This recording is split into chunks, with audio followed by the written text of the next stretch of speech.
नमस्कार दोस्तों, मैं कृष्णमूर्ति आप सभी का स्वागत करता हूं लर्निंग मिरर यूट्यूब चैनल में। दोस्तों, अगर आप LIC के इन्वेस्टर हैं तो आपके मन में सवाल आ रहा होगा, क्या मेरे पैसे डूब गए? क्या LIC ने जो है मेरे पैसे को अदानी में इन्वेस्ट कर दिया है और जो है अदानी की मैनेजमेंट जो है फ्रॉड कर रही है और मेरे पैसे सारे डूब जाएंगे? क्या मैं प्रीमियम पे करना बंद कर दूं और जो है पैसे विड्रॉ कर लूं जितने मुझे मिल रहे हैं? ये गलती कभी मत करना। सिंपल सा सवाल है, अगर आपने LIC में इन्वेस्ट किया है मतलब आपको मार्केट से कुछ भी लेना देना नहीं है। LIC जो है मैक्सिमम जो प्लान बेचती है वो बेचती है इंडॉलमेंट प्लान। तो जो भी आपको प्रॉमिस किया गया है आफ्टर एक सर्टेन ईयर्स वो आपको मिल जाएगा। उसी हिसाब से जो है LIC इन्वेस्ट करती है, ये चीज़ ध्यान रखना। जो भी आपको बता रहे हैं कि चीज़ें आपको जो है वर्कआउट नहीं करने वाली है, पैसे आपके डूब रहे हैं, वो जो है आपका कोटेशनल प्रॉफिट है और लॉस है। आपने कभी सुना है क्या मार्केट में 25,000 करोड़, 30,000 करोड़, 1,00,000 करोड़ का जो है इन्वेस्टर्स ने कमाया है? आप जब भी सुनोगे आप निगेटिव न्यूज़ ही सुनने वाले हो कि मार्केट में इतना लॉस हो गया, इतना लॉस हो गया, इतना इन्वेस्टर का पैसा डूब गया। वो जो पैसा है वो आपका कोटेशनल लॉस है। एक होता है कोटेशनल प्रॉफिट, एक होता है कोटेशनल लॉस। कोटेशनल लॉस का मतलब क्या होता है? वो लॉस जो अभी तक बुक नहीं हुआ है, वो नीचे है। अगर मान लो निफ्टी 18,000 पे है, निफ्टी आ गया 15,000 पे, तो आपका कोटेशनल जो लॉस है वो 3,000 रुपीज़ का है। लॉस तो दिख रहा है आपको, लेकिन वो लॉस आपने बुक नहीं किया है। अगर मान लो निफ्टी 18,000 से 21,000 पे चली जाएगी तो वही आपका जो लॉस है 3,000 रुपीज़ का, वो चेंज हो जाएगा कोटेशनल प्रॉफिट में 3,000 के। जब तक आप बुक नहीं करते तब तक वो आपका लॉस नहीं है, पहली बात। दूसरी बात, जो LIC है वो बहुत बड़ा फंड मैनेज करता है parallel to mutual fund industry. Mutual fund का जो है ऑलमोस्ट जो आपका AUM है वो 40 लाख करोड़ का है। जितने भी म्यूचुअल फंड हाउसेज हैं सबका AUM मिला के जो है 40 लाख करोड़ के आसपास का है। सेम जो है उसी पैरेलल में जो है LIC आपका एसेट मैनेज करती है। एसेट अंडर मैनेजमेंट जो पूरे इंश्योरेंस का LIC का है वो 40 लाख करोड़ के आसपास का है। जाहिर सी बात है, चीज़ें समझते हैं वो आपके पैसे को कितना इन्वेस्ट कर रखी है अदानी ग्रुप में, और जो आप लॉस देख रहे हो क्या वो लॉस आपके पूरे पैसे पे है या जो आपने इन्वेस्ट किया है उसके एक छोटे से पोर्शन पे आपका लॉस है। चीज़ें आप समझ जाओगे, दिक्कत नहीं होगी। जल्दीबाजी में जो है कोई भी फैसला मत लेना। अगर आपने LIC पॉलिसी चूज़ किया है, पहली बात तो इंश्योरेंस के साथ इन्वेस्टमेंट चूज़ नहीं करना होता है। अगर आपने चूज़ किया है मतलब आपको मार्केट से कुछ लेना देना नहीं है। पहली बात, आपको मार्केट में क्या हो रहा है, चीज़ें क्या हो रही हैं, उसको आप छोड़ दें। LIC के मैनेजमेंट भी छोड़ दें। LIC का मैनेजमेंट जानता है कि चीज़ें कैसे वर्कआउट करवानी है। IRDA जो है वो आपका इंश्योरेंस सेक्टर रेगुलेट करता है, तो उसको पता है, उसने पॉलिसीज जो है ड्राफ्ट कर रखी हैं। सारी इंश्योरेंस कंपनियां जो हैं उसी पॉलिसी के अनुसार जो है आपके पैसे को इन्वेस्ट करती है। जाहिर सी बात है, आपने यूलिप प्लान नहीं ले रखा है जहाँ पे लॉक इन 5 ईयर्स का होता है और पूरे पैसे आपके जाते हैं मार्केट लिंक्ड मतलब स्टॉक्स टाइप के इन्वेस्टमेंट्स में। आपने ले रखा है इंडॉलमेंट प्लान जहाँ पे आप एक पर्टिकुलर ईयर के लिए पे करते हो। कुछ ईयर का कूलिंग पीरियड होता है, उसके पर्टिकुलर ईयर के बाद जो है पैसे आपको मिलने स्टार्ट हो जाते हैं। तो यहाँ पे जो मैक्सिमम इन्वेस्टमेंट होता है वो होता है आपका लॉन्ग टर्म सिक्योरिटीज़ में, मतलब डेट सिक्योरिटीज़ में, जहाँ पे ऑलरेडी जो है रिटर्न जो है लॉक रहती है। बहुत सारे इन्वेस्टमेंट्स हैं जहाँ पे आपको पता नहीं चलता है कि आपका पैसा कहाँ जा रहा है। मैं NPS में इन्वेस्ट कर रहा हूँ, मुझे पता नहीं मेरा जो NPS PFM है, पेंशन फंड मैनेजर है, वो मेरे पैसे को किस स्टॉक में इन्वेस्ट कर रहा है। मैं जो PPF में इन्वेस्ट किया हूँ पैसा, जो मैं EPF में इन्वेस्ट किया हूँ पैसा, वहाँ भी जो है 5% जो है या 6% जो भी आपका 7% जो भी आपका रूल है EPF का और PPF का इक्विटी में इन्वेस्ट कर सकती है, वो मेरे किस स्टॉक्स में जा रहे हैं मुझे पता नहीं। LIC जो है आपके कुछ पार्ट ऑफ मनी को जो है वो स्टॉक्स में इन्वेस्ट करती है कि रिटर्न थोड़ा बूस्टअप हो जाए, डिविडेंड इनकम आपको जो है अच्छा मिले।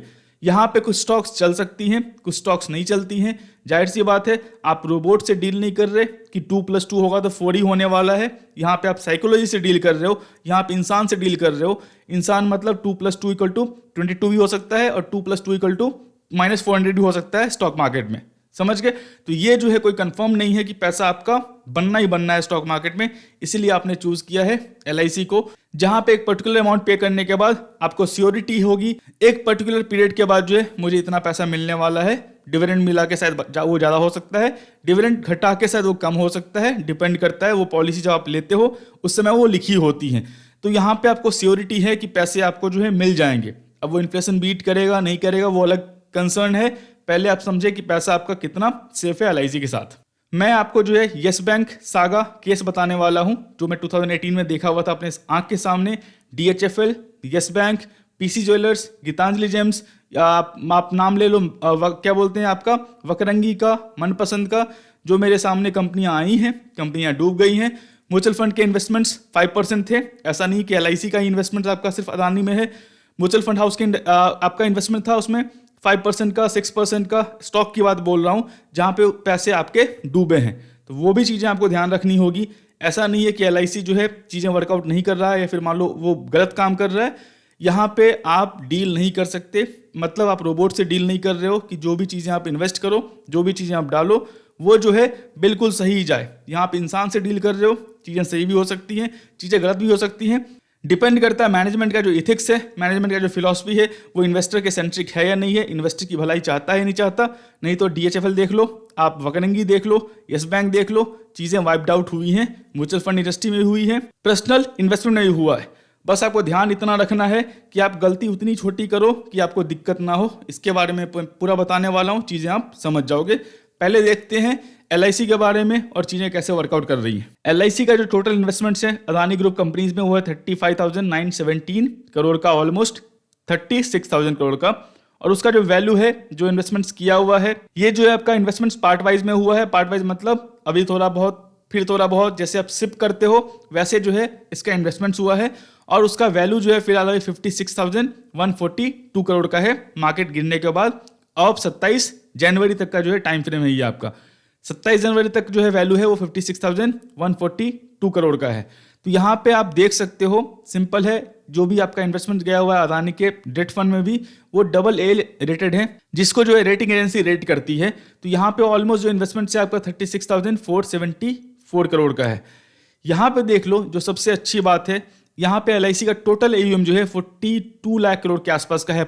यहाँ पे जो LIC पूरा पॉलिसी होल्डर्स का पैसा मैनेज कर रही है, वो मैनेज कर रही है 42 लाख करोड़ का, parallel to mutual fund industry. जो म्यूचुअल फंड इंडस्ट्री है, पूरे म्यूचुअल फंड का जो साइज है फिलहाल अभी जो इंडस्ट्री का, वो पैरेलली जो है LIC मैनेज कर रही है, सिंगल एक कंपनी मैनेज कर रही है।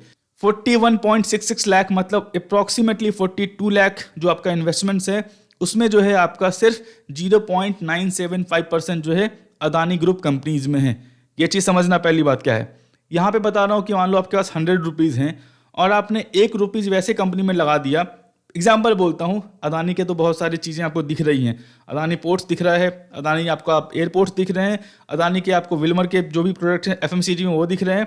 हाँ, वैल्यूएशन हाई है, मैं डिनाई नहीं कर रहा हूँ। वैल्यूएशन जब कूल डाउन होगा, ऐसा नहीं कि मतलब कंपनी वाइप्ड आउट होने वाली है, रेवेन्यू करती रहेगी, अर्निंग्स करती रहेगी।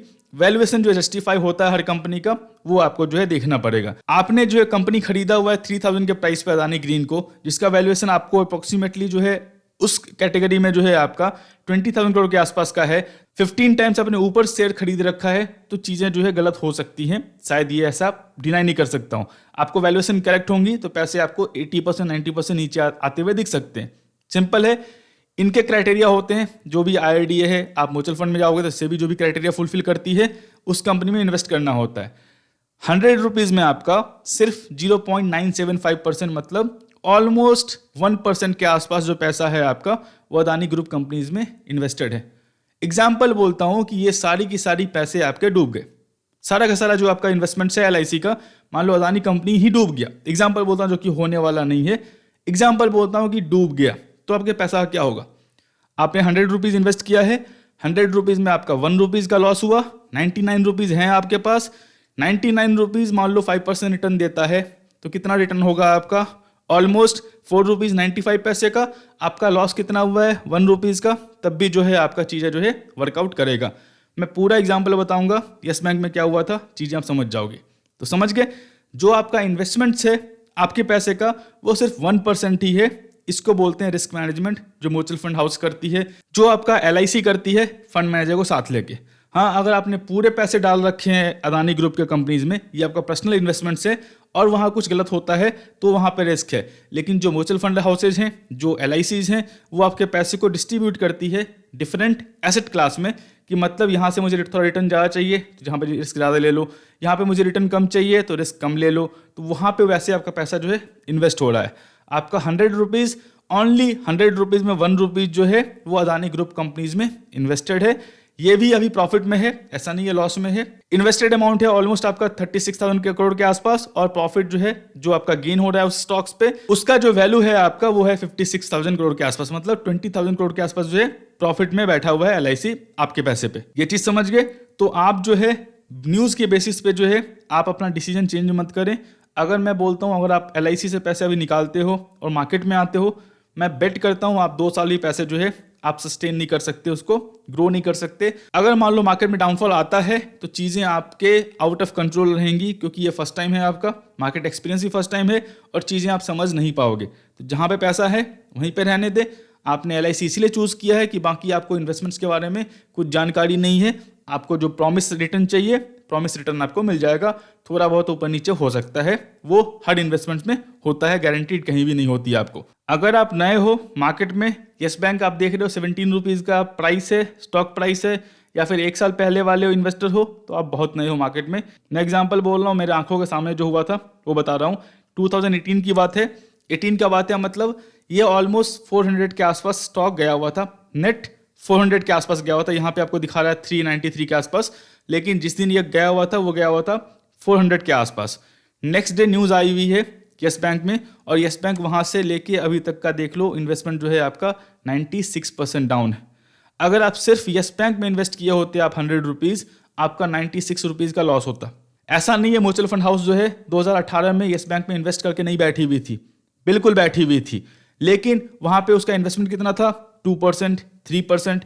यस बैंक जो है आपका 2018 में निफ्टी बैंक में बता रहा हूँ, निफ्टी बैंक मतलब दोस्तों ये आपका जो है निफ्टी बैंक इंडेक्स है। इंडेक्स का मतलब होता है यहाँ पे बैंक के स्टॉक्स को लेके एक बेंचमार्क बनाया गया है, जिसको आप जो है कंपेयर कर सकते हो। अगर आप मान लो बैंकिंग सेक्टर्स में इन्वेस्टमेंट करते हो तो, कि मेरा परफॉर्मेंस जो है कैसा हो रहा है। यहाँ पे देख लो लिस्टेड ETF जो है आपके दिख जाएंगे, जो कंपनी के ETF लिस्टेड है। निपॉन इंडिया का बैंक भी ETF है जो कि इंडेक्स ट्रैक करता है, मतलब वो इसी इंडेक्स में इन्वेस्ट करता है। यहाँ पे देख लो जो इन्वेस्टमेंट्स है आपका बैंक का, HDFC बैंक का 27.52% का है, मतलब आप 100 रुपीज इन्वेस्ट करते हो इस इंडेक्स में तो 27 रुपीज 52 पैसा जो है HDFC बैंक में जाएगा। SBI बैंक में 10 रुपीज 33 पैसा जाएगा। ICICI बैंक में 23 रुपीज 84 पैसा जाएगा। कोटक बैंक में 10 रुपीज 16 पैसा जाएगा। बैंक ऑफ बड़ौदा में 2 रुपीज 74 पैसा जाएगा। AU बैंक में 2 रुपीज 49 पैसा जाएगा। इंडसइंड बैंक में 6 रुपीज 30 पैसा जाएगा। ऐसे करके जो है आपका सारा का सारा बैंकिंग यहाँ पे स्टॉक्स लिस्टेड है। जो छोटा कंपनी है, जो रिस्कियर कंपनी है, उसमें कम इन्वेस्टमेंट्स। जो बड़ा कंपनी है, जो वेल नोन कंपनी है, वेल एस्टेब्लिश्ड कंपनी है, मैनेजमेंट वेल क्लीन है, उसमें ज़्यादा अमाउंट। Concept clear? सेम आपका है LIC में। LIC मतलब ये आपको रिटर्न के लिए इन्वेस्टमेंट्स कर रही है, तो रिस्क है यहाँ पे, तो आपका इन्वेस्टमेंट्स ओनली ये है 0.975% का। सिंपल यहाँ दिखाता हूँ, यहाँ पे देख लो PNB में ये आपको इन्वेस्ट कर रही है, लेकिन आपके 100 रुपीज़ में 1 रुपीज़ 33 पैसा ही जो है आपका इन्वेस्टमेंट्स हो रहा है PNB इस पूरे बैंक इंडेक्स में। एक टाइम पे यस बैंक का जो पोर्शन था आपका, फिलहाल RBL बैंक था, RBL बैंक में इशू हुआ था, RBL बैंक भी निकल गई इस इंडेक्स से। यस बैंक का जो यहाँ पे पोर्शन था वो था 3% के आसपास। यस बैंक डूब गई। अगर मान लो आपके 1 करोड़ के इन्वेस्टमेंट होते हैं आपके यस बैंक में, तो आपका ऑलमोस्ट जो था डाउनफॉल 96 लाख रुपीज का था, मतलब लॉस था। लेकिन वही आप 1 करोड़ रुपीज जो है 2018 में डाला होता बैंक इंडेक्स में, तो वहां पे यस बैंक था, यस बैंक डूब गया। आपके 1 करोड़ पे लॉस कितना हुआ? 3 लाख रुपीज का। आपके पास 97 लाख रुपीज बचा हुआ है। अब मैं दिखाता हूं आपको 2018 से जो है आपका 2000 कब से हुआ था आपका ये हुआ था आपको अगस्त 2018 में। तो अगस्त 2018 का जो है आपको यहाँ पे देख लो, जो प्राइस है आपका वो है 285 रुपीज़ का निफ्टी बैंक 20 का। ऑलमोस्ट ये आपको 44% अप है। यस बैंक डूब गई। यस बैंक थी आपका इस इंडेक्स में, निकाल दिया गया पैसा। 3 लाख रुपीज़ 1 करोड़ में आपका डूब गया, लेकिन सिर्फ इंडेक्स में बाकी स्टॉक्स थे, बाकी स्टॉक्स चले। आपके जो 1 करोड़ का इन्वेस्टमेंट था उसमें 44% का जो है आपको फिर से जो है गेन मिल गया। आपको पता भी नहीं चला, यस बैंक आई चली गई। म्यूचुअल फंड के इन्वेस्टमेंट्स थे वहाँ पे। तो आप पैनिक मत हो, चीज़ें आप समझें क्या हो रही हैं क्या नहीं हो रही हैं। अदानी स्टॉक्स में दिक्कत उनको है जो खुद का इन्वेस्टमेंट करके बैठे हुए हैं, और वो भी हाई प्राइस पे करके बैठे हुए हैं। उनके पोर्टफोलियो पे बहुत ज़्यादा पैनिक है। LIC वाले पोर्टफोलियो पे मुझे कुछ नहीं लगता कि कुछ दिक्कत है, आपको प्रॉफिट में है। जब उसको चीज़ें दिक्कत लगेंगी वो सेल करेगा, लेकिन वो सेल करेगा तो और भी पैथेटिक जो है डाउनफॉल दिखेगा आपको अदानी के शेयर्स में, तो वो मैनेजमेंट से बात कर रहा है। सिंपल है, आपका इन्वेस्टमेंट LIC वाले में 0.975% का है, मतलब सिर्फ 100 रुपीज़ में 1 रुपीज़ आपका इन्वेस्ट हुआ है, तो आप उतना जो है कंसर्न मत लें। मैं यहाँ पे 3% वाले इन्वेस्टमेंट्स देखे हुए हैं। RBL बैंक हाल में था आपका, उसका भी इन्वेस्टमेंट शायद 2% का था, वो भी RBL बैंक जो था यहाँ से आपको निकाल दिया गया। फिलहाल आपको RBI का इशू हुआ था वहाँ पे। तो अगर आप सिंगल इन्वेस्टमेंट्स करके बैठोगे सिंगल स्टॉक्स में तो रिस्क है। अगर म्यूचुअल फंड करती है, अगर LIC करती है, अगर वो डूब भी जाती है, क्योंकि डूबना जो है वो सिंपल सी बात है, आप स्टॉक मार्केट में हो, आप कंफर्म बिल्कुल भी नहीं हो, कुछ नहीं कह सकते कल क्या होने वाला है, क्योंकि सामने वाले का आप माइंड रीड नहीं कर सकते, वो फ्रॉड करने वाला या कर रहा है, आपको जो है पता लगा पाना बहुत मुश्किल है। यस बैंक इतनी अच्छी कंपनी थी, वेल नोन कंपनी थी, इतनी बड़ी फ्रॉड करेगी पता नहीं था। सत्यम इतनी बड़ी कंपनी थी, फ्रॉड करेगी पता नहीं था। तो चीज़ें जो है आपको बस आपका रिस्क एपेटाइट सही होना चाहिए। और किसी ने सिर्फ यस बैंक में इन्वेस्ट किया होता, पूरे पैसे वाइप्ड आउट होते। और किसी ने यस बैंक को नहीं लिया होता, बैंक 20 को लिया होता या बैंक इंडेक्स में इन्वेस्ट किया होता, तब भी जो है वो 1 करोड़ का 45% जो है प्रॉफिट में बैठा होता।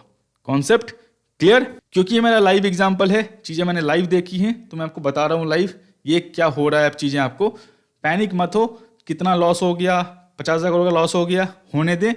42 लाख करोड़ का जो है आपका इन्वेस्टमेंट है LIC का, 42 लाख करोड़ का, 50,000 का लॉस भी हो गया, तो बाकी के उसके 41.5 लाख करोड़ के जो इन्वेस्टमेंट्स हैं वो 50,000 का लॉस विद इन 1% ऊपर जाएगा आपका, वो कवर कर लेगा। और चीज़ें आपको पैसे जहाँ पे हैं वहीं पे रहने वाले हैं, आप उतना कंसर्न मत लें।